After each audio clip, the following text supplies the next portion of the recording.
Hello students, welcome back to the channel again. आज हम class 11th की business study के कुछ इंपॉर्टेंट क्वेश्चन देखने जा रहे हैं, जो क्वेश्चंस आपके एग्जाम के लिए बहुत बहुत इंपॉर्टेंट हैं। आप इन क्वेश्चंस को पूरा वॉच कीजिए एक साइड से।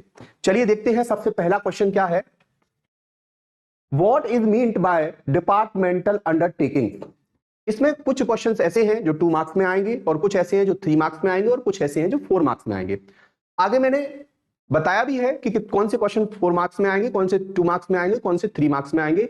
लेकिन यहां पर हमें पूरे देखना है, क्योंकि कभी कभार ऐसा भी हो सकता है कि जो 3 मार्क्स का है वो 2 मार्क्स में आ जाए, और जो 2 मार्क्स का है वो 3 मार्क्स में आ जाए। तो फिर हमें वहां पर क्वेश्चन को बढ़ा के लिखना होगा या घटा के लिखना होगा। तो वो चीजें भी मैं आपको बताता चलूंगा।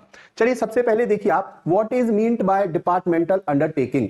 डिपार्टमेंटल अंडरटेकिंग क्या होते हैं? तो देखिए, A departmental undertaking is a business organization set up and managed by the government. वो बिजनेस ऑर्गेनाइजेशन जो गवर्नमेंट के द्वारा सेट किया गया है और उसी के द्वारा क्या किया जाता है, उसको मैनेज किया जाता है, तो क्या कहलाता है? वो डिपार्टमेंटल अंडरटेकिंग कहलाता है। अगर 2 मार्क्स में आ जाए तो हम इतना भी लिखेंगे तब तक पर्याप्त है। It is a part of the government machinery and is operated under government control. ध्यान रखना, ये गवर्नमेंट का पार्ट है, गवर्नमेंट के मैकेनिज्म का पार्ट है, ध्यान रखना।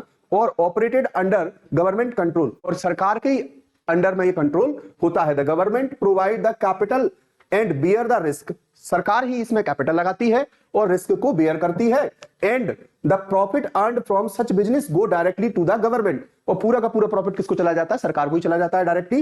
एग्जांपल्स इसके देखिए, इंक्लूड इंडिया पोस्ट, मतलब आप लोगों ने पोस्ट ऑफिस वगैरह देखा होगा, ऑल इंडिया रेडियो और इंडियन रेलवेज। तो यहां जो पैसा लगाया है वो सरकार का लगा हुआ है, और इसका जो प्रॉफिट बेनिफिट आता है वो सीधा का सीधा किसको चला जाता है? सरकार को ही चला जाता है। तो ऐसे जो अंडरटेकिंग्स होते हैं उन्हें हम क्या कहते हैं? डिपार्टमेंटल अंडरटेकिंग्स कहते हैं। अगला क्वेश्चन देखिए अब आप, व्हाट इज डिसइन्वेस्टमेंट। क्या होता है डिसइन्वेस्टमेंट? तो वैसे ही नाम से समझ में आ रहा है, इन्वेस्टमेंट को डिस करना मतलब हटा लेना, तो इन्वेस्टमेंट को डिस इन्वेस्टमेंट करना है।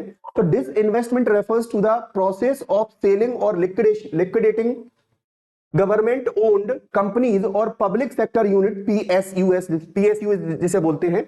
The government sells its equity stake मतलब शेयर्स, अपना शेयर किसको कर दे? बेच देती है। In these companies either partially और फुली, या तो पार्सली और fully, either to the private entities और थ्रू पब्लिक ऑफरिंग्स।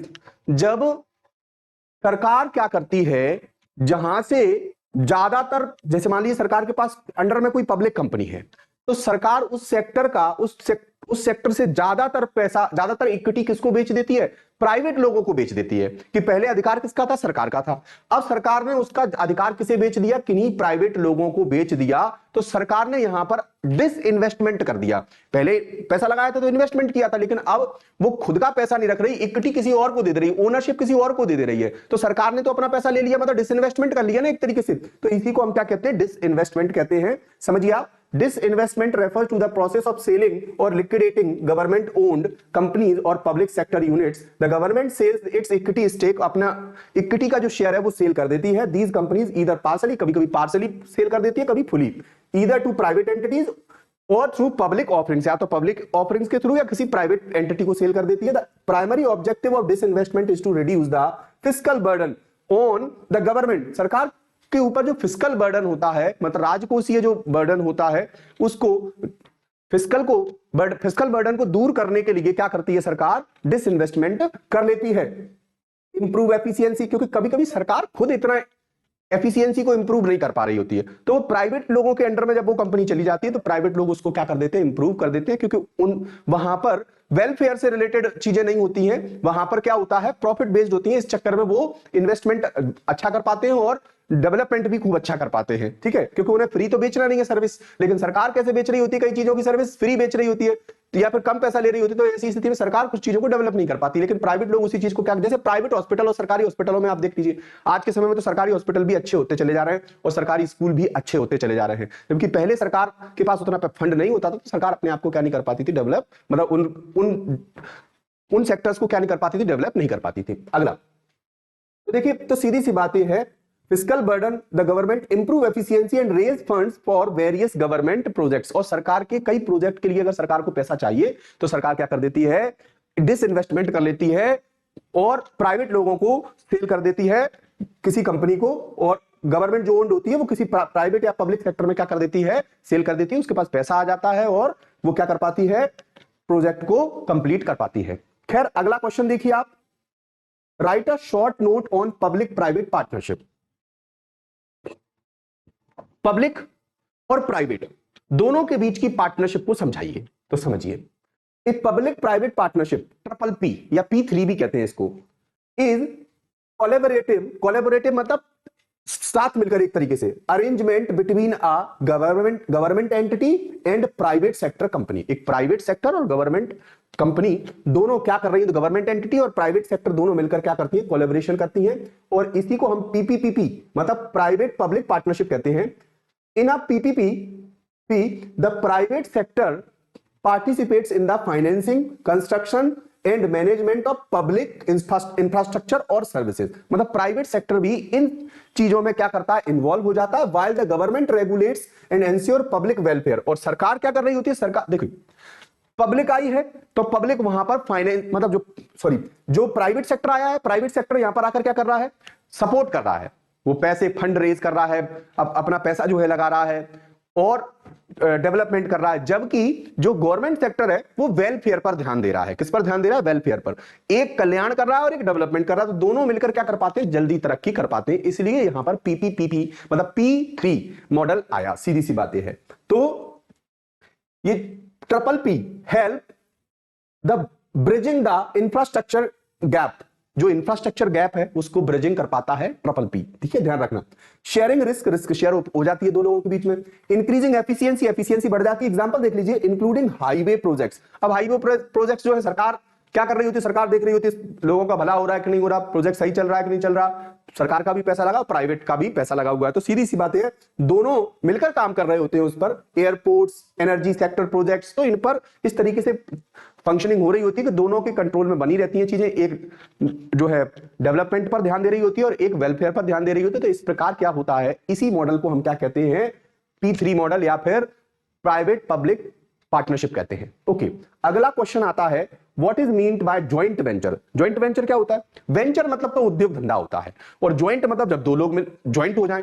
तो यहां पर देखिए, a joint venture is a business arrangement in which 2 or more parties, usually companies, दो या दो से अधिक कंपनीज क्या करती हैं, कोलैबोरेट करती हैं to undertake a specific project, किसी प्रोजेक्ट को पूरा करने के लिए या बिजनेस एक्टिविटी को पूरा करने के लिए। द पार्टीज पूल, और ये पूरा पार्टीज का पूल बनता है, मतलब सब लोग इकट्ठा होते हैं और वर्क करते हैं। देयर रिसोर्सेज, और ये किस चीज का पूल बनाते हैं, अपने रिसोर्सेज गैदर करते हैं और रिसोर्सेज को इकट्ठा करके स्किल लगाते हैं, अपनी एक्सपर्टाइज लगाते हैं, अपनी शेयरिंग प्रॉफिट एंड लॉसेस, और प्रॉफिट एंड लॉस को डिस्ट्रीब्यूट करने के लिए तैयार होते हैं, एंड रिस्क को। The joint venture can be for a limited period और लॉन्ग टर्म। ये लिमिटेड पीरियड के लिए भी हो सकता है और लॉन्ग टर्म पीरियड के लिए भी हो सकता है, ध्यान रखना।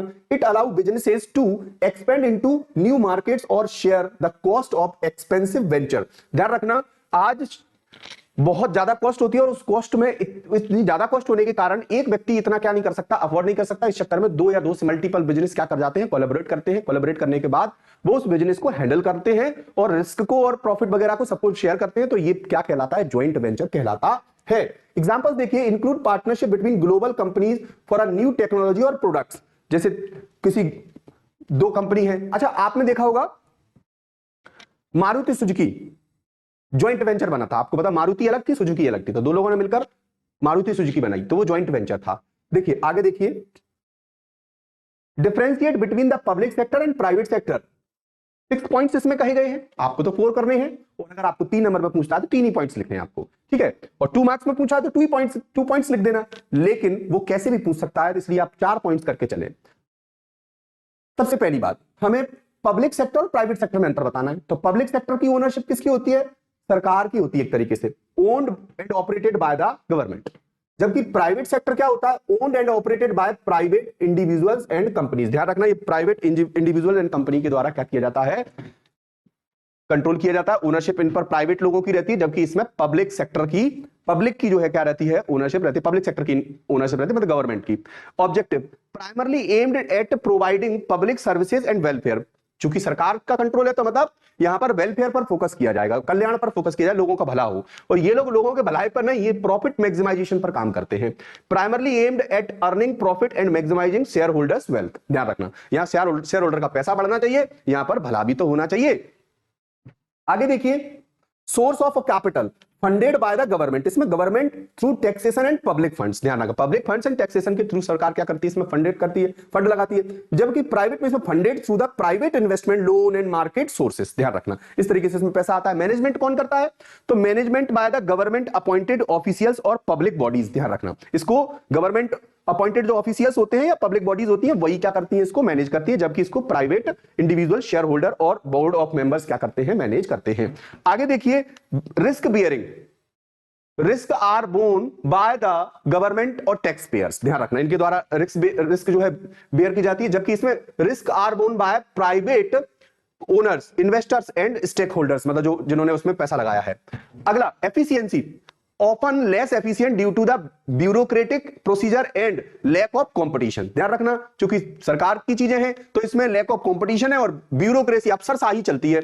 जो अफसर लोग होते हैं, ऑफिसर लोग होते हैं, वो अपनी अपनी चलाते हैं, सफलता कम मिल पाती है इसमें। क्यों, उसका कारण ये है कि एफिशिएंसी कम हो पाती है इसमें। क्यों, क्योंकि यहां पर काम लोग सही से नहीं करते हैं। जबकि typically more efficient due to the competition and profit motive, क्योंकि यहां पर प्राइवेट लोगों का पैसा है और आपको पता है प्राइवेट जो फर्म्स होती हैं वो किसी व्यक्ति को अगर पैसा देंगी तो अगर वो 1 लाख का काम करा लेंगी तब वो आपको 20,000 रुपए देंगी। और यहां पर क्या होता है, यहां पर ये काम करेंगे अगर 1 लाख का तो पैसे ले लेंगे 1,20,000। कभी कभी ऐसा भी होता है बहुत ज्यादा, तो फिर यहां पर काम बहुत कम करते हैं, इसलिए क्या नहीं हो पाता, ये एफिशिएंसी नहीं बन पाती है। 1 लाख का करेंगे और 1 लाख लेकर आएंगे, ऐसा भी होता है। ज्यादा तो ये काम करते नहीं है, सीधी सी बातें है, तो इसलिए एफिशिएंसी नहीं आ पाती है, आपको पता होगा। एग्जांपल्स देखिए, Indian railway, BSNL and public hospitals, इनमें आपने देखा ज्यादा आपको बहुत ज्यादा चीजें सिस्टमेटिक अरेंज नहीं मिल पाती। क्यों नहीं मिल पाती, क्योंकि यहां पर एफिशिएंसी कम होती है, लोग काम सही तरीके से नहीं करते हैं। जैसे इंडियन रेलवे हुआ, बीएसएनएल हुआ, पब्लिक हॉस्पिटल्स हुआ, सरकार स्ट्रिक्ट हो जाती है तो काम ठीक होने लगते हैं, नहीं तो फिर वो लूप होल्स चलते रहते हैं। आगे देखिए, रिलायंस इंडस्ट्री, टाटा ग्रुप और इन्फोसिस, इन पर प्राइवेट कंट्रोल है। इस चक्कर में ये क्या करते हैं, ये सक्सेस हैं अपने आप में, जहां जहां भी यहां पर प्राइवेट कंट्रोल है इन कंपनीज में। आगे देखिए, एक्सप्लेन द इंपॉर्टेंस और advantages of the private sector. Private sector का कुछ तो इंपॉर्टेंस होगा।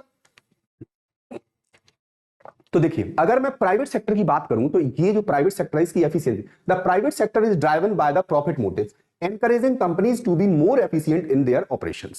ध्यान रखना, इनोवेशन, एक तो ये एफिशिएंसी प्रॉफिट मोटिव होता है इसलिए एफिशिएंसी की ओर जाती है और एफिशिएंसी से काम करती है। इनोवेशन, और चूंकि प्रॉफिट चाहिए तो नई नई चीजें लॉन्च करते रहते हैं, इनोवेशन के बिना काम नहीं चलेगा। जबकि सरकारी डिपार्टमेंट में वही 4G के 4G पे बैठे रहते हैं, 5G की ओर नहीं जाते, या 3G के 3G पर ही बैठे रहते हैं, 2G पर ही बैठे रहते हैं, 4G की ओर नहीं जाते। ऐसा होता है, आप लोगों ने देखा हो बीएसएनएल अब 4G हो पाया है जाके। It fosters innovation as businesses seek to create better products and service to stay competitive। एक तो सबसे पहली बात, ये कॉम्पिटिटिव बने रहते हैं, हमेशा अपने कॉम्पिटिटर को आगे नहीं निकलने देने का प्रयास करते हैं। और दूसरी बात, ये हमेशा बेटर प्रोडक्ट को सीख करते रहते हैं, ठीक, और इनोवेशन करते रहते हैं। तो इनके गर्भ में हमेशा इनोवेशन पलता है। क्या पलता है, इनोवेशन, दिमाग में नई नई चीजें उपजती रहती हैं। यही तो प्राइवेट सेक्टर का फायदा है, जबकि पब्लिक सेक्टर में ये नुकसान है एक तरीके से। Economic growth, the private sector contributes significantly to the national economic growth through the investment, job creation and production of goods and services। एक तो देखो हमारे यहाँ माल की सप्लाई जो भी होती रहती है वो सफिशिएंट हो जाती है, ऊपर से ये टैक्स भी जाता है, और अगला इनके द्वारा जॉब भी क्रिएट की जाती है। तो ये कुल मिलाकर अगर देखा जाए तो ये हमें सभी तरीके से क्या कर रहे होते हैं, किसी भी कंट्री को, हमारी कंट्री को या किसी भी कंट्री को क्या कर रहे होते हैं, हेल्प कर रहे होते हैं। तो इसलिए प्राइवेट सेक्टर बहुत इंपॉर्टेंस रखता है। तो यही पूछ रहा है इंपॉर्टेंस क्या है प्राइवेट सेक्टर का, तो एक एफिशिएंसी है, बढ़ाता है और इनोवेशन करता है, नई नई चीजें लाता है और इकोनॉमिक ग्रोथ भी करता है। आगे, बेटर कस्टमर सर्विस, क्योंकि नए प्रोडक्ट देता है, कस्टमर की जरूरतों का ख्याल रखा जाता है, कस्टमर अपना काम बनता भाड़ में जाए जनता, तो ठीक है, अच्छी बात है। लेकिन यहां पर क्या किया जाता है कि फीडबैक भी लिया जाता है, क्योंकि कस्टमर एक बार कट गया तो फिर दिक्कत होगी, तो क्योंकि दूसरा कॉम्पिटिटर बैठा हुआ है तो सर्विस भी अच्छी प्रोवाइड करते हैं। आपने देखा होगा कई चीजों की सर्विस जो है बहुत फास्ट होती है, रैपिड होती है। Private companies focus on customer satisfaction to retain clients leading to the better service and products. आपको पता है ग्लोबल कॉम्पिटिटिवनेस और ग्लोबली कॉम्पिटिटिव हो पाते हैं हम जब हम प्राइवेट सेक्टर हमारे अच्छे से वर्क कर रहा होता है। तो the private sector promote global competitiveness as companies strive to, मतलब प्रयास करना किसी चीज का, to expand into the international market, क्योंकि ये हमेशा काय के प्रयास में लगे रहते हैं, हमेशा इस प्रयास में लगे रहते हैं कि हम इंटरनेशनल मार्केट पर कब्जा कर पाए। तो इस चक्कर में आपको समझ में आया होगा कि प्राइवेट सेक्टर के ये कुछ एडवांटेजेस हैं। वो आपसे 3 एडवांटेजेस पूछ सकता है, 2 पूछ सकता है, 4 पूछ सकता है, आप अपने हिसाब से 4 करके चले। डिस्क्राइब एनी 5 डिसएडवांटेज और limitation of the public sector. Public sector के इसके एडवांटेजेस नहीं पूछे, पब्लिक सेक्टर के डिसएडवांटेजेस पूछे हैं, तो बस उसका उल्टा हो जाएगा, आप देखते चलिए। इनएफिशिएंसी, एक तो एफिशिएंसी नहीं देखने में मिलती इनको।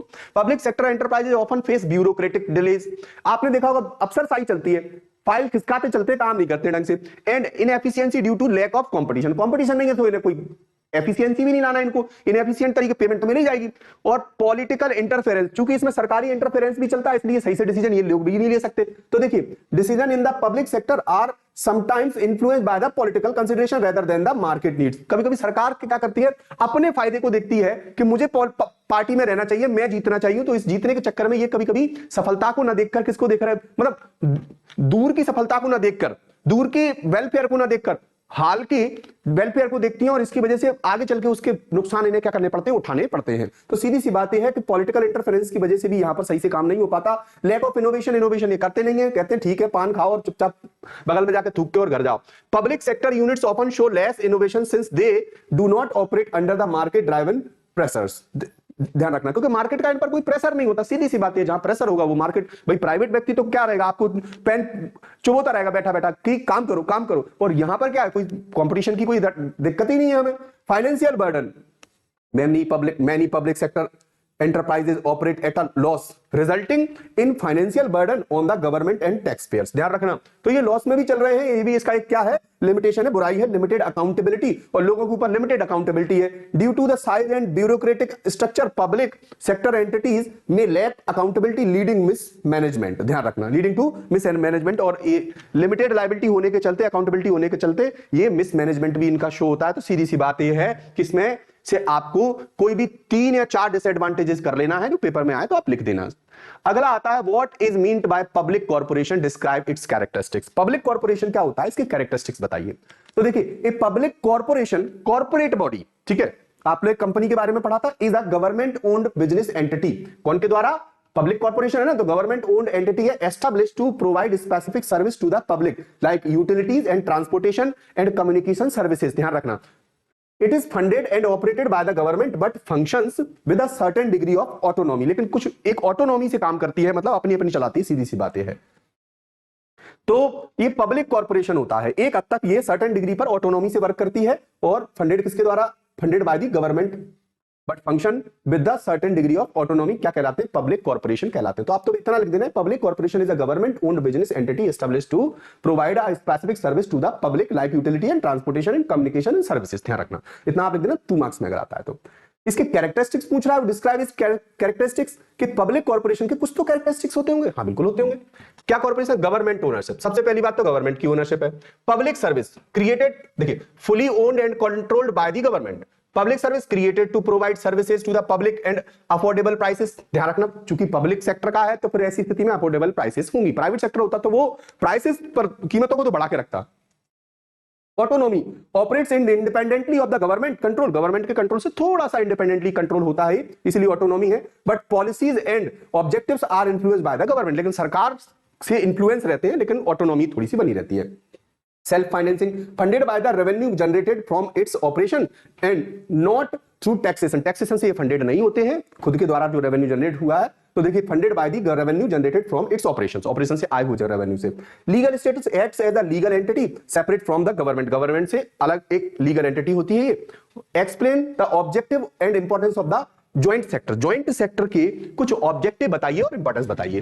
तो joint sector, the joint sector is a collaboration between the government and private sector, जैसा कि हमने बताई, मतलब जहां पर ज्वाइंट सेक्टर, वो प्राइवेट पब्लिक पार्टनरशिप, मतलब कि गवर्नमेंट एंड प्राइवेट, तो वही ज्वाइंट सेक्टर हो गया। क्या, where both contribute resources expertise and share risk running the enterprise, उसी को हम क्या कहते हैं, ज्वाइंट सेक्टर कहते हैं। 2 मार्क्स में आ जाए तो इसको लिख देना। और ऑब्जेक्टिव कैसे लिखोगे इसके, डेवलपमेंट ऑफ द इंफ्रास्ट्रक्चर, क्योंकि पब्लिक सेक्टर अपने आप में इंफ्रास्ट्रक्चर को इतनी जल्दी डेवलप नहीं कर सकता, प्राइवेट और पब्लिक दोनों मिलकर क्या कर पाते हैं, इंफ्रास्ट्रक्चर को तेजी से डेवलप कर पाते हैं। To encourage the development of vital vital sectors such as the energy, transportation and manufacturing, तो जो इंपॉर्टेंट सेक्टर्स हैं उन सेक्टर में डेवलपमेंट हो पाता है ज्वाइंट सेक्टर की वजह से, ध्यान रखना। कंबाइनिंग स्ट्रेंथ, ताकत कंबाइन हो जाती है, मतलब देखिए आप एक व्यक्ति लड़ रहा है और दो लोग मिलकर लड़ रहे तो फिर जीत जाएंगे ना ऑब्वियसली, तो यूनिटी है एक तरीके से यहाँ पर। To combine the efficiency of private sector and the regulatory power of the government, ध्यान रखना। इकोनॉमिक ग्रोथ, एक के पास रूल्स एंड रेगुलेशन है और एक के पास पैसा और दिमाग है, तो इस चक्कर में दोनों मिलकर क्या कर पाते हैं, तरक्की कर पाते हैं। Economic growth, to boost the economic growth through the enhanced productivity and innovation, क्योंकि ग्रोथ को, इकोनॉमिक ग्रोथ को पंख लगा देते हैं एक तरीके से, क्यों, क्योंकि इनोवेशन है इनके पास, प्राइवेट वाले इनोवेटिव हैं, थोड़ा सा चीजों को अपडेट करना जानते हैं, और आज का आदमी अपडेट होने वाली चीजों को ही फॉलो करता है, ध्यान रखना।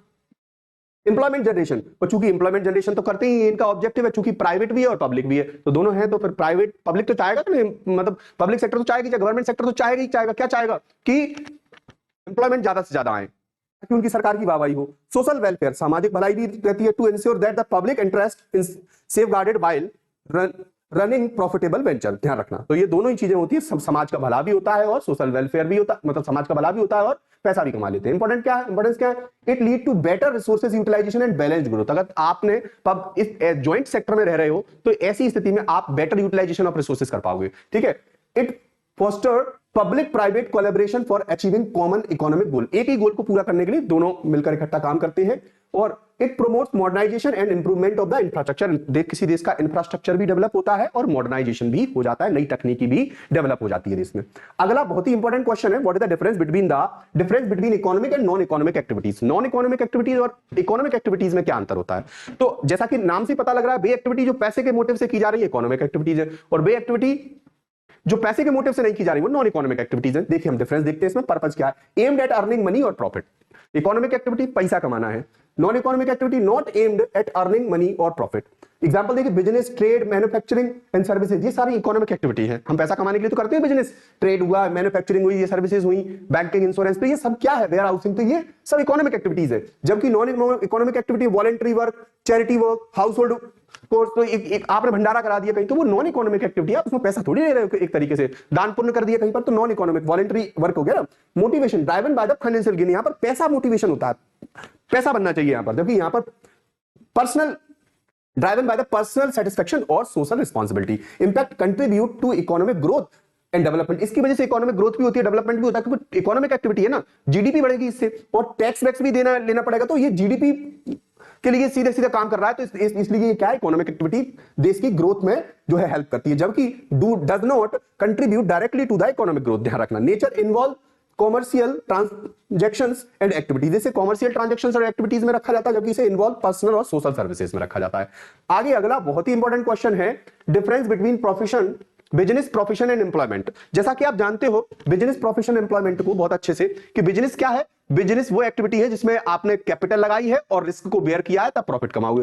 प्रोफेशन क्या है, प्रोफेशन में आपने पहले नॉलेज गेन की है, फिर नॉलेज गेन करके फिर आप सर्विस दे रहे हो और उसके बदले फीस ले रहे हो। जबकि एम्प्लॉयमेंट क्या है, आपने किसी पर्टिकुलर फील्ड में आपने थोड़ी बहुत नॉलेज गेन करके और फिर उस फील्ड में जाकर किसी के अंडर में जाकर नौकरी की है, वो आपको पे कर रहा है और आप उसके लिए काम कर रहे हो, और वो आपको क्या दे रहा है, सैलरी दे रहा है, तो ये सैलरी या वेजेस जो भी है, तो वो इस स्थिति में ये एम्प्लॉयमेंट बन जाता है। आपको पता है बिजनेस में रिस्क ज्यादा होती है, प्रोफेशन में रिस्क कम होती है, जबकि एम्प्लॉयमेंट में रिस्क बहुत कम होती है, जीरो रिस्क होती है, ध्यान रखना। देखिए definition, an activity aimed at earning profit through the production, sale और exchange of goods and services. तो किसी गुड्स एंड सर्विसेज को बेचकर, प्रोडक्शन करके, तो वो बिजनेस है, आपको पता होगा, प्रोडक्शन करना, बेचना, बनाना गुड्स, तो ये क्या है, बिजनेस है। जबकि प्रोफेशन क्या है, आपने पहले डिग्री ली और फिर जैसे टीचर्स हैं, एडवोकेट्स हैं, और आपके तो specialized occupation that requires advance knowledge and skills usually governed by professional body, ध्यान रखना। डॉक्टर्स हैं, टीचर्स हैं, लॉयर्स हैं, तो ये लोग क्या है, पहले नॉलेज लेते हैं फिर सर्विस देते हैं, ठीक। एम्प्लॉयमेंट क्या है, relationship where an individual work for an employer, किसी एम्प्लॉयर के लिए काम कर रहा होता है ना, रिटर्न फॉर सैलरी और वेजेस, सैलरी और वेजेस ले रहा होता है, तो वो क्या कहलाता है, हमारा एम्प्लॉयमेंट कहलाता है। ऑब्जेक्टिव क्या होते हैं, तो बिजनेस का ऑब्जेक्टिव होता है प्रॉफिट जनरेट करना, बस सीधा सीधा गुड्स प्रोवाइड करके, सर्विस प्रोवाइड करके। इसका क्या होता है, to offer expert service clients और द कम्युनिटी, किसी क्लाइंट्स को या कम्युनिटी को एक्सपर्टीज वाली सर्विस जो है ये प्रोवाइड कर रहे होते हैं, मतलब इनके अंदर एक्सपर्टनेस होती है, ये बहुत अच्छे से सीख कर आए होते हैं, फिर सर्विस दे रहे होते हैं, डॉक्टर्स, टीचर्स वगैरह। आगे to earn livelihood through the regular wages and salary, और जो सबसे ज्यादा जीवन को जीने के लिए 4 पैसे कमाने वाली बात कही गई है, तो वो किसमें कही गई है, वो आपके एम्प्लॉयमेंट में कही गई है। सबसे गंदी चीज है एम्प्लॉयमेंट, किसी के अंडर में एम्प्लॉयमेंट करोगे तो आप उतना ही पैसा कमा पाओगे, आप कभी अपने फ्यूचर को सिक्योर नहीं कर सकते कि आगे आने वाली पीढ़ियां सुरक्षित हो जाए, जबकि बिजनेस में आगे आने वाली पीढ़ियां भी सुरक्षित हो जाती हैं। Qualification, no specific qualification are required, generally required, no specific qualification are generally required. इसमें कोई भी स्पेसिफिक क्वालिफिकेशन बिजनेस करने के लिए काहे की क्वालिफिकेशन, हाँ बीटेक पानी पूरी वाला हो या फिर बिना पानी बीटेक किए हो डोली चाय वाला हो, कोई भी बना रहे, एजुकेशन कैसी भी बनी रहे, बिजनेस में तो पैसा आप खुद के दिमाग से जनरेट कर सकते हो, एजुकेशन मायने नहीं रखती इसमें बहुत ज्यादा, थोड़ी बहुत बेसिक नॉलेज तो चाहिए ना, ऐसे फिर गधेड़े को थोड़ी। Requires specialized education training and certification, इसमें तो रिक्वायर्ड ट्रेनिंग चाहिए, जैसे टीचर है तो बीएड चाहिए, एमएड चाहिए, बहुत सारी डिग्रियां चाहिए उसकी, और जबकि इसमें ऐसा कुछ नहीं है बिजनेस में कि बहुत सारी डिग्री होंगी तभी तुम पानी टिक्की का ठेला खोल पाओगे या फिर चाय की दुकान खोल पाओगे। Basic education and skill often based on the job role, ध्यान रखना इसमें वही जॉब, जैसे आपने आईटीआई कर लिया तो भैया उससे रिलेटेड जॉब मिल जाएंगी, आपने कोई डिग्री कर ली तो उससे रिलेटेड जॉब मिल जाएगी, तो वो एम्प्लॉय में आपको देखने को मिलेगा। तो control, the business is controlled by it's owners, ध्यान रखना बिजनेस को ओनर के द्वारा कंट्रोल किया जाता है और प्रॉफिट एंड लॉस इसमें वो बेयर करता है, ध्यान रखना। Professional work independently but are often regulated by the professional body, और इनकी प्रोफेशनल बॉडी के द्वारा इनको रेगुलेट किया जाता है, जैसे डॉक्टर्स है तो डॉक्टर्स पर एक नियम जो रेगुलेशन है वो बने हुए हैं, ध्यान रखना। वैसे ही उसके मैनेजमेंट में भी, मैनेजर्स के ऊपर भी कुछ नियम बने हुए हैं, डॉक्टर्स के लिए बने हुए हैं, टीचर्स के लिए बने हुए हैं, तो ऐसे ही ध्यान रखना डॉक्टर्स के लिए बहुत ही स्ट्रिक्ट रूल्स हैं। Controlled by the employer who makes decision about work process and conditions, ध्यान रखना यहाँ पर एम्प्लॉयर ने जैसा बोल दिया वैसा वैसा हमें करना है, ध्यान रखना। बाकी हमें ज्यादा 3-5 नहीं करना है क्योंकि हम किसी के अंडर में वर्क कर रहे हैं, एम्प्लॉयर के अंडर में हम वर्क कर रहे हैं, एम्प्लॉई हम, ध्यान रखना। सैलरी लो, पैसे पकड़ो और काम करो, घर निकलो। अगला risk, the owners assumes the financial risk of the business, ध्यान रखना यहां पर इसको फाइनेंशियल रिस्क बनी रहती है, professional usually face the minimal financial risk, और इसको कम फाइनेंशियल रिस्क है क्योंकि कैपिटल कम लगाई ना, इसने कैपिटल ज्यादा लगाई है, जबकि employers have no financial risk, पैसा तो दूसरे का लगा है, ठीक है, इसमें तो कोई मतलब ही नहीं है, इसमें दूसरे का पैसा लगा है, हम तो बस कुर्सी पे बैठ के नौकरी करके आ रहे हैं, जिस दिन आग लग जाएगी फैक्ट्री में हम तो अलग हो जाएंगे, दूसरी फैक्ट्री में देख लेंगे नौकरी, दूसरी कंपनी में देख लेंगे नौकरी, तो सीधी सी बात है यहाँ पर फिक्स सैलरी पर ये काम कर रहे होते हैं। अगला difference between trade and industry, trade और इंडस्ट्री में क्या डिफरेंस है, आपको 4 पॉइंट्स तो सभी में करने ही करने हैं, और अब वो जितने पूछे वो 2 पूछे, 2 नंबर में दे तो 2 लिख देना, 3 नंबर में तो 3 लिख देना, बाकी 4 में देगा तो आप समझदार हो। डेफिनेशन देखिए ट्रेड और इंडस्ट्री में, the exchange of goods and services, trade में गुड्स एंड सर्विसेज को क्या किया जाता है, एक्सचेंज किया जाता है, जबकि इंडस्ट्री में प्रोडक्शन होता है ना कि एक्सचेंज होता है, ध्यान रखना। Production of goods and services are large scale, industry है ना लार्ज स्केल पर किसी चीज का प्रोडक्शन होता है। Nature involve the buying and selling of goods, trade में क्या है, बेचना और खरीदना, ट्रेड ही तो कर रहे हैं अपन, सेलिंग और बाइंग एंड सेलिंग ही तो कर रहे हैं, जबकि इसमें तो मैन्युफैक्चरिंग हो रही है, रॉ मटेरियल से फिनिश्ड गुड्स में, फिनिश्ड प्रोडक्ट में हम कन्वर्ट कर रहे हैं गुड्स को। बहुत सिंपल सा डिफरेंस है, कहां आप परेशान हो रहे हैं इसके लिए। Function facilitates the distribution of goods, ये ट्रेड क्या कर रहा है, एक जगह से दूसरी जगह डिस्ट्रीब्यूट ही तो कर रहा है गुड्स को, जबकि ये facilitate the creation of goods and services, goods को बना ही रहा है। और types retail, wholesale, export, import, ये ट्रेड में आते हैं, आपने यही तो देखा होगा, रिटेल में बेचा जाता है, होलसेल में बेचा जाता है, एक्सपोर्ट विदेश में भेज दिया जाता है, इंपोर्ट विदेश से मंगा लिया जाता है, तो ये ट्रेड में होता है, जबकि इसमें प्राइमरी, सेकेंडरी, टर्सरी इंडस्ट्री से किसी गुड्स को निकाला जाता है और उसको फाइनल गुड्स तक कन्वर्ट किया जाता है। तो ये आपने पढ़ा होगा, सर्विसेज वगैरह भी देखी होंगी, इसमें सर्विस होती है, प्राइमरी में जो है एक्सट्रैक्शन ऑफ द गुड्स होता है, extraction of the raw material होता है, सेकेंडरी में उसको प्रोसेस करके मैन्युफैक्चरिंग की जाती है उसकी, फिर टर्सरी में उससे रिलेटेड कई सर्विसेज होती हैं, वेयर हाउसिंग, तो ये आपको पढ़ने को मिला होगा, आपने पढ़ा होगा।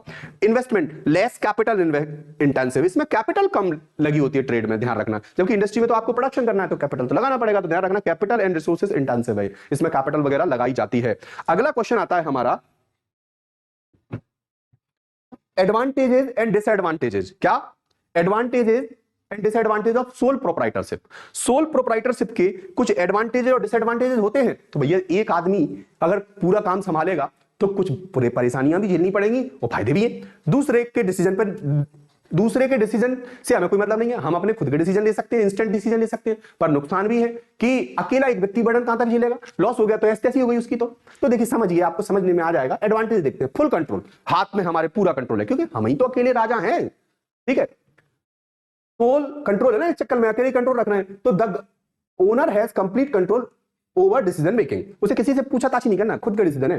सिंपल फॉर्मेशन, आसानी से कोई डीड फीड बनाने की जरूरत नहीं है क्योंकि हम 2 लोग हो, 3 लोग हो तो फिर दिक्कत है, लेकिन अकेले हैं तो कोई no complex procedure are required to start the business. Flexibility, कभी भी हम अपने डिसीजन चेंज कर सकते हैं, बाद में कोई हमसे कहेगा थोड़ी कि अरे यार तुमने पहले ऐसे बोला था आप ऐसा कर रहे हो, हाँ ठीक है मर्जी है हमारी, हम तो अकेले हैं। तो the owner can adapt quickly to market changes, direct rewards, all profits go directly to the owner. लेकिन इसके कुछ नुकसान भी हैं। क्या नुकसान है देखिए, सबसे अनलिमिटेड लायबिलिटी, पूरा का पूरा बर्डन उसी के ऊपर है। डूब गई फर्म तो एसटेसी उसी की होनी है। The owner is personally liable for all debt of the business. Limited capital, पैसा कम होता है, जरूरत पड़ जाए तो कहां ज्यादा पैसा कहां से लाएगा, अकेले ही तो है, 10 लोग होते तो हो सकता है इधर उधर से पैसा ले आते, पार्टनरशिप वाले होते तो।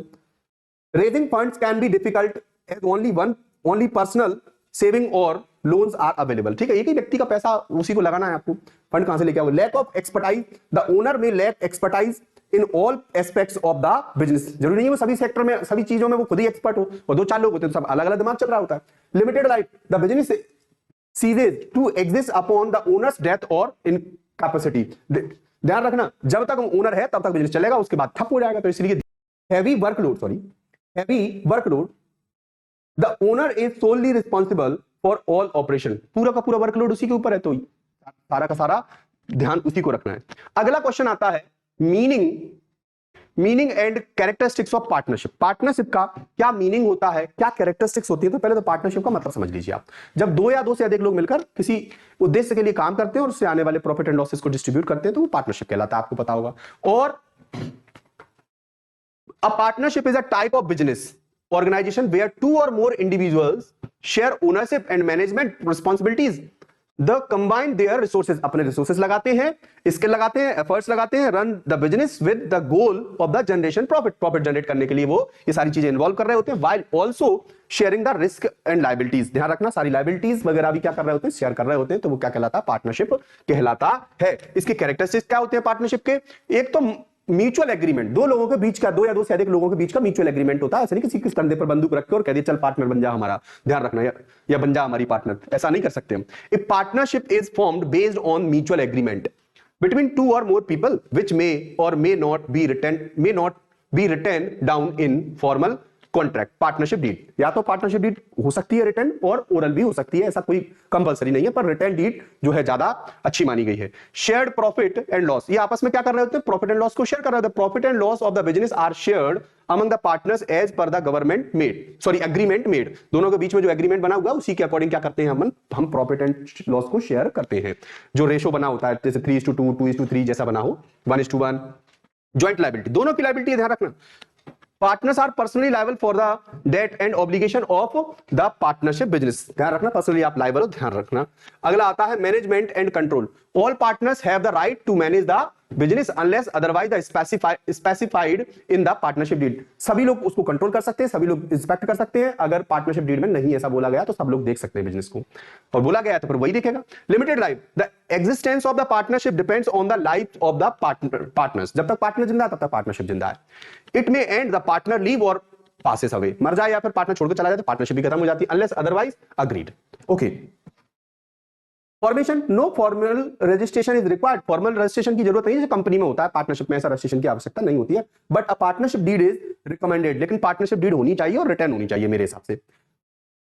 तो आप तो इसमें से 4 कर लेना, आपके में 4 पूछ सकता है वो, और ये पूछेगा 2 नंबर में मीनिंग पूछ सकता है, हो सकता है 4 नंबर में आपसे कैरेक्टरिस्टिक्स पूछ ले, तो आप 4 कैरेक्टरिस्टिक्स कर लीजिए और उसका मीनिंग याद कर लीजिए। चलिए अगला आता है, 3 पूछेगा, 3 लिखना। Basic characteristics of a company. Company के क्या कैरेक्टरिस्टिक्स होते हैं, तो सेपरेट लीगल एंटिटी है सबसे पहली बात। तो क्या है, सेपरेट लीगल एंटिटी है। A company is distinct from its owner and has its own legal status. अलग है, ओनर अलग है और कंपनी अलग है। लिमिटेड लायबिलिटी है, शेयर होल्डर की लायबिलिटी केवल इतनी है जितने का शेयर की फेस वैल्यू है। 100 का शेयर है, 100 ही रुपए 70 में दे चुका हूं तो 30 और दे दूंगा, पर नुकसान अगर 150 का हुआ तो मैं 150 नहीं दूंगा। ध्यान रखना, मैंने 100 का शेयर लिया, 100 तक मेरी लायबिलिटी बनती है। तो share holders are only liable up to the amount of their investment. उसने जितना इन्वेस्टमेंट किया है उतनी तक वो लायबल है। परपेचुअल सक्सेशन, परपेचुअल एग्जिस्टेंस, जैसे पार्टनरशिप होती है ना, तो उसमें लायबिलिटी कैसी होती है, अनलिमिटेड होती है, कि 100 की चीज भले ली थी लेकिन नुकसान अगर किसी का 5000 का हो गया तो आप घसे लेके आओ पैसा और इस 5000 को भरो। परपेचुअल सक्सेशन या परपेचुअल एग्जिस्टेंस कंटिन्यूअसली चलती रहती है। The company continues to exist regardless of changes in ownership. ध्यान रखना, चलती रहेगी, ओनर जो है क्या हो जाती है, ओनरशिप चेंज हो जाती है लेकिन वो बंद नहीं होती company. Transferability of the shares of a company can be transferred easily. Share transfer हो सकते हैं इसके, प्राइवेट कंपनी के नहीं हो सकते, पब्लिक कंपनी के हो सकते हैं। ध्यान रखना। Centralised management, A company is managed by the board of directors and officers. तो सेंट्रलाइज मैनेजमेंट है, भले ही शेयर होल्डर का पैसा है, शेयर होल्डर ओनर है, लेकिन कंट्रोल कौन कर रहा है उसको, मतलब डिसीजन कौन ले रहा है, बोर्ड ऑफ डायरेक्टर्स मैनेज कर रहे हैं उसको, मैनेजर्स एक तरीके से बोर्ड ऑफ डायरेक्टर्स। अगला और बहुत अच्छा क्वेश्चन है, पार्टनरशिप एंड सोल प्रोप्राइटरशिप में क्या डिफरेंस है, पार्टनरशिप में और सोल प्रोप्राइटरशिप में क्या डिफरेंस है।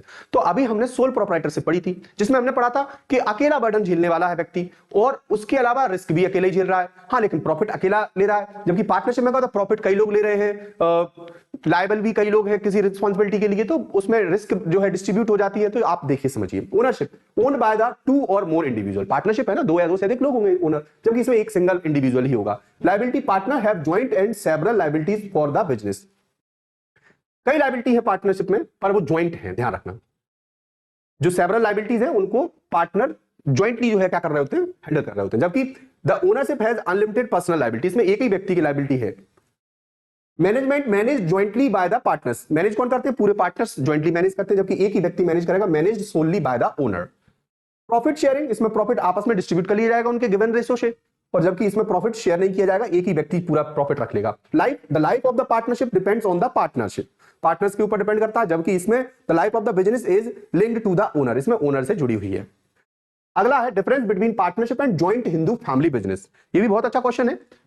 जॉइंट हिंदू फैमिली बिजनेस और पार्टनरशिप में क्या difference, formation formed by the mutual agreement, आपको पता है ये म्यूचुअल एग्रीमेंट के बिना ये फॉर्म नहीं हो सकती, 2 और मोर इंडिविजुअल्स होते हैं इसमें, 2 और मोर देन 2 पर्सन हो सकते हैं इसमें।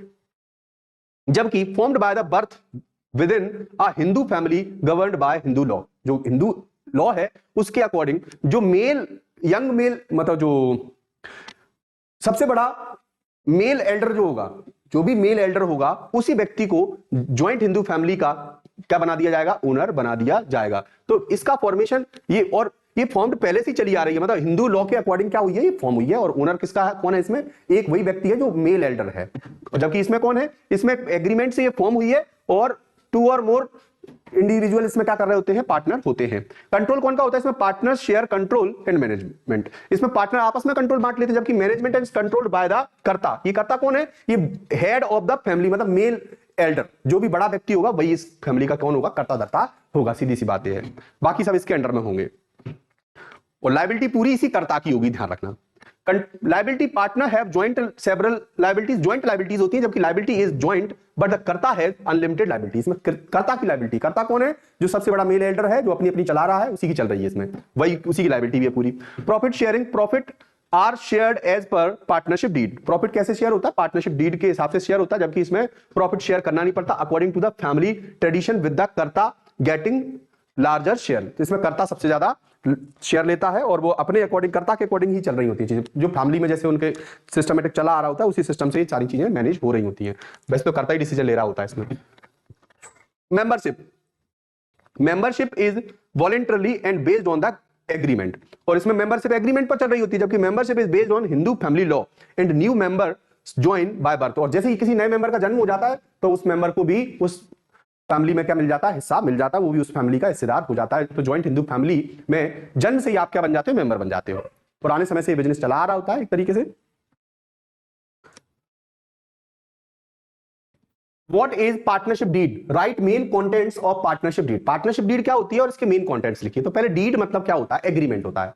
जब दो या दो से अधिक लोग मिलकर कोई बिजनेस कर रहे होते हैं, तो उनके बीच में आगे विवाद ना हो, इस चक्कर में उस विवाद से निपटारा करने के लिए पहले से ही एक कागज में कुछ नियम और शर्तें जो है लिख के रख लेते हैं, उसी को क्या कहते हैं, पार्टनरशिप डीड कहते हैं। और ये वकील के यहाँ से जाकर तैयार करवा ली जाती है, ठीक है, और साइन कर दिए जाते हैं। तो इस प्रकार जो पार्टनरशिप डीड है वो एक कागज का टुकड़ा है, जिस पर बिजनेस को स्मूथली चलाने से रिलेटेड जो है बातें लिखी हुई है। तो देखिए, partnership deed is legal document that outline the term and condition of the partnership. The key contents of the partnership deed are, क्या क्या बातें मेन होती हैं तो उसमें, तो देखिए ये बातें मेन होती है कि फर्म का नाम क्या होगा, एड्रेस क्या होगा, ये बात लिखी रहती है पार्टनरशिप डीड में। बिजनेस एक्टिविटी क्या होगी, the type of the business partnership will operate, कैसा बिजनेस होगा, क्या प्रोडक्शन करेंगे वो, कैपिटल कंट्रीब्यूशन, कौन कितना पैसा लगाएगा, तो ईच पार्टनर फाइनेंशियल और material contribution to the business, कौन ने क्या बिजनेस में लगाया है, प्रॉफिट एंड लॉस शेयरिंग कैसे हो, किस रेशो में ये प्रॉफिट एंड लॉस डिस्ट्रीब्यूट करेंगे, रोल्स एंड रिस्पांसिबिलिटी, किसका क्या रोल होगा, किसकी क्या रिस्पांसिबिलिटीज होगी, ठीक है, पार्टनरशिप ड्यूरेशन, कितने समय तक पार्टनरशिप चलेगी, whether the partnership is for a set time और इंडेफिनिट, एडमिशन कैसे होगा नए पार्टनर का, पुराना पार्टनर छोड़ के विड्रॉल ऑफ द पार्टनर कैसे होगा, छोड़कर कैसे जाएगा बिजनेस में से नया पार्टनर कैसे आएगा, तो ये सारी बातें लिखी होती है। डिस्प्यूट अगर कोई हो जाए, विवाद हो जाए तो उसका निपटारा कैसे होगा, सभी पार्टनरों के एग्रीमेंट से होगा। How the conflicts among the partner will be handled and dissolution terms, और फर्म जिस दिन हम एंड करेंगे तो उसके एंड करने का तरीका क्या होगा, ये सारी की सारी बातें पार्टनरशिप डीड में पहले ही लिख दी जाती हैं। क्या कहलाती है? पार्टनरशिप डीड कहलाती है। और ध्यान रखना, पार्टनरशिप डीड बनाना कंपलसरी नहीं है। तो ऐसी स्थिति में जब डीड नहीं बनी होती है तो फिर एक्ट 1932 लगता है और फिर उससे सारे के सारे सिस्टम सॉल्व होते हैं। तो ध्यान रखना, ये पार्टनरशिप डीड का किसे कहते हैं और ये पार्टनरशिप डीड में कौन कौन सी बातें लिखी जाती हैं। तो पार्टनरशिप डीड पार्टनरों के बीच में किया गया एक एग्रीमेंट का जो है समझौते की जो टर्म्स एंड कंडीशन है वो है। अगला, difference between company and partnership. Company और पार्टनरशिप में क्या डिफरेंस है? तो पार्टनरशिप में दो या दो से अधिक लोग मिलकर किसी बिजनेस को कर रहे होते हैं, ठीक है। जबकि कंपनी में क्या हो रहा होता है? कंपनी में पहले लीगल स्टेटस देखते हैं। A company is a separate legal entity. कैसी एंटिटी है? सेपरेट लीगल एंटिटी है। जबकि partnership is not separate legal entity from its owner. ध्यान रखना, यहां पर कंपनी सेपरेट लीगल एंटिटी क्यों है? क्योंकि हम उतना ही पैसा देंगे जितनी हमारी लायबिलिटी है। जबकि इसमें क्या होता है? अनलिमिटेड लायबिलिटी होती है। आपके घर का सामान सट्टा बिक जाएगा, इसमें घर का सामान सट्टा नहीं बिकेगा। अगर नुकसान हुआ तो ये घर का सामान सट्टा तक बिकवा देगी पार्टनरशिप, अगर लॉस आ गया तो। Liability, share holders have the limited liability, जबकि पार्टनरशिप में अनलिमिटेड लायबिलिटी होती है, घर का सामान भी बिक जाएगा। Number of members, A partnership A company can have many share holders, बहुत सारे शेयर होल्डर होते हैं। जबकि इसमें तो 2 to 20 पार्टनर्स होते हैं, डिपेंडिंग ऑन द टाइप। ध्यान रखना, ये टाइप पे भी चलता है, ठीक है। 50 भी हैं और 10 भी हैं, तो यहां पर वो 20 उसने बोले 2 to 20 होते हैं। अगला, management, managed by a board of directors. इसको किनके द्वारा मैनेज किया जाता है? Board of director. Manage by the partners with equal assigned responsibility. इसे पार्टनर्स के द्वारा क्या किया जाता है? मैनेज किया जाता है। इसे बोर्ड ऑफ डायरेक्टर के द्वारा मैनेज। ट्रांसफरेबिलिटी ऑफ शेयर्स, कौन शेयर्स को ट्रांसफर कर सकता है? तो shares are easily transferable. Transfer of ownership requires consent from all partners. यहां पर सभी पार्टनर्स की कंसेंट लगेगी। अगला क्वेश्चन आता है, difference between public and private companies. Public और प्राइवेट कंपनी में क्या डिफरेंस होता है? तो पब्लिक और प्राइवेट कंपनी में क्या डिफरेंस होता है? Minimum members requires at least 7 members. Public में कितने मेंबर जरूरत होते हैं? 7। जबकि प्राइवेट कंपनी में 2 मेंबर्स मिनिमम होते हैं। इसमें 7 से अनलिमिटेड हो सकते हैं, जबकि इसमें 2 से 200 तक हो सकते हैं। ये ध्यान रखना। मैक्सिमम मेंबर, इसमें नो अपर लिमिट, अनलिमिटेड है, जबकि इसमें 200 तक जा सकते हैं। Share transferability, share are freely, ये ट्रांसफर कर सकती है share. Public company share transfer कर सकती है, जबकि ये शेयर ट्रांसफर ही नहीं कर सकती। ये आईपीओ ये आईपीओ लेके आ सकती है, जबकि ये आईपीओ नहीं कर सकती, क्योंकि ये प्राइवेट कंपनी है। मतलब ये शेयर इशू नहीं कर सकती, जन पब्लिक ऑफरिंग नहीं कर सकती। और ये पब्लिक ऑफरिंग, मतलब ये पब्लिक ऑफरिंग कर सकती है पब्लिक कंपनी, जबकि ये पब्लिक ऑफरिंग नहीं कर सकती। इसमें प्राइवेट लोगों का पैसा लगा होता है, जबकि इसमें पब्लिक का पैसा लगा होता है, ठीक है। Share are not transferable freely, transfer require approval from members. ध्यान रखना, प्राइवेट कंपनी में। Disclosure requirement, must be disclose financial information publicly. देखो, पब्लिक कंपनी इसलिए इसे अपनी पूरी इंफॉर्मेशन डिस्क्लोज करनी होती है, जबकि ये अपनी फाइनेंशियल इंफॉर्मेशन ज्यादा डिस्क्लोज नहीं करती। प्राइवेट ही है। जबकि लीगल रिक्वायरमेंट, इसे must comply with the stringent legal requirements under the companies act. ध्यान रखना, जबकि इसे सब्जेक्ट फ्यूअर रेगुलेशन, बहुत इसको ज्यादा रेगुलेशन फॉलो करने पड़ते हैं, जबकि इसको कम रेगुलेशन। प्राइवेट है, छोटी कंपनी, एक तरीके से तो कम रेगुलेशन है, इस पर ज्यादा रेगुलेशन है। पब्लिक का पैसा है इसमें, ऐसी हो जाएगी पब्लिक की। अगला क्वेश्चन आता है, व्हाट इज बैंक? बैंक क्या होते हैं? तो आप अच्छे से जानते हो कि bank is financial institution that approve a variety of financial services. Bank के बारे में आप सब जानते हो, बैंक क्या है और बैंक काम क्या करता है। तो आप जानते हो बैंक कई प्रकार की हमें सर्विस प्रोवाइड करता है, जैसे सच एज एक्सेप्टिंग डिपॉजिट्स, पैसा भी तो जमा करने जाते हो बैंक में, लेंडिंग मनी, उधार भी तो लेने जाते हो, लोन भी तो लेते हो, and offering other services like credit, आपको क्रेडिट कार्ड प्रोवाइड करती है, मॉर्गेज लोन वगैरह, इन्वेस्टमेंट्स वगैरह भी कर सकते हो, एफडी भी कर सकते हो। Bank plays crucial role in the economy by facilitating the flow of money and credit. ध्यान रखना, तो हमें क्रेडिट फैसिलिटी प्रोवाइड करा, तो इंपॉर्टेंट, मतलब हमें ये क्रूशियल रोल प्ले कर रहा है, मतलब इंपॉर्टेंट रोल प्ले कर रहा है हमारे यहाँ, हमारी इकोनॉमी में, कि हमें मनी के फ्लो को भी मेंटेन कर रहा है, कैश डिपॉजिट करने का काम कर रहा है, कैश जो है आपको लोन देने का काम कर रहा है। तो बहुत सारी मल्टीपल सर्विस, एटीएम सुविधा दे रहा है आपको, एक जगह से दूसरी जगह पैसा ट्रांसफर करने की सर्विस दे रहा है। तो बैंक के ये फंक्शन है, ध्यान रखना। इसके मेन बैंकिंग फैसिलिटीज क्या है? तो ये रही मेन बैंकिंग फैसिलिटी, आपको पता होगा।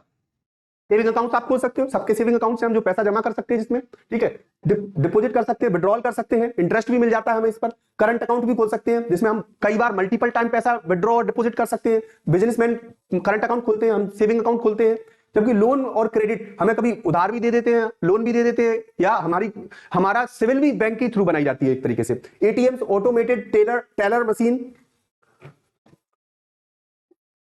To withdraw cash from perform other banking service. ध्यान रखना, आपको टैली करके पैसे एकदम से ऑटोमेटिकली टैली करके दे देगी आपको पैसे। वही तो एटीएम है जो ऑटोमेटिकली आपको पैसे टैली करके काउंट करके और प्रोवाइड कर दे, और आपके अकाउंट से वो बैंक जो है सर्वर होगा पूरा, तो वो आपके अकाउंट से पैसे डिडक्ट कर देगी। तो ये एक अच्छी फैसिलिटी ना, आपको कहीं भी पैसा चाहिए तो आप वहां से निकाल लीजिए हार्ड कैश। लेकिन अब आज की डेट में तो इनका भी काम कम हो गया है। क्यों? क्योंकि सीधी सी बात है, आप लोग ऑनलाइन पेमेंट करते हैं। ऑनलाइन बैंकिंग भी सर्विस प्रोवाइड कराते हैं हमें, ठीक है। और क्या प्रोवाइड करते हैं? चेक सर्विस भी देते हैं, तो फॉरेन एक्सचेंज भी कराते हैं, converting one currency into two another for international trade and travel. ध्यान रखना, इंटरनेशनल ट्रेड एंड ट्रैवल में भी हेल्प करते हैं हमें। तो क्या हेल्प नहीं कर रहे हैं? बैंकिंग बहुत बड़ी हेल्प कर रही है। हम हार्ड कैश कहां तक लेके डोलेंगे? बैंक के बिना तो हम परेशान हो जाएंगे आज की डेट में। अगला क्वेश्चन आता है, ये आपके 22 क्वेश्चंस हो चुके हैं। टोटल आपके 42 क्वेश्चंस है। कितने क्वेश्चंस है? 42 क्वेश्चंस है। ये 22 हो चुके हैं। मैं अगले वीडियो में आपको 22 क्वेश्चंस और करा दूंगा, जिसके बाद आपकी ये बीएसटी कंप्लीट हो जाएगी, ठीक है। जो थर्ड पार्ट आएगा इसका, मैं उसमें आपको इससे रिलेटेड कुछ इंपॉर्टेंट जो है एक्सरसाइज है, जो फिलअप है, ट्रू फॉल्स है, मैं उनको भी करा दूंगा। तो अभी हाल फिलहाल आप इस वीडियो को पूरा वॉच करें, और उसके अलावा इनमें से सारे क्वेश्चंस आप कर लीजिए। सारे इंपॉर्टेंट क्वेश्चन है जो आपके पेपर में आने वाले हो सकते हैं, तो इसलिए ध्यान रखना। और हाँ, वीडियो को लाइक, शेयर एंड सब्सक्राइब जरूर करें। अगर वीडियो पसंद आए तो उस पर कमेंट भी करें। Okay, thank you.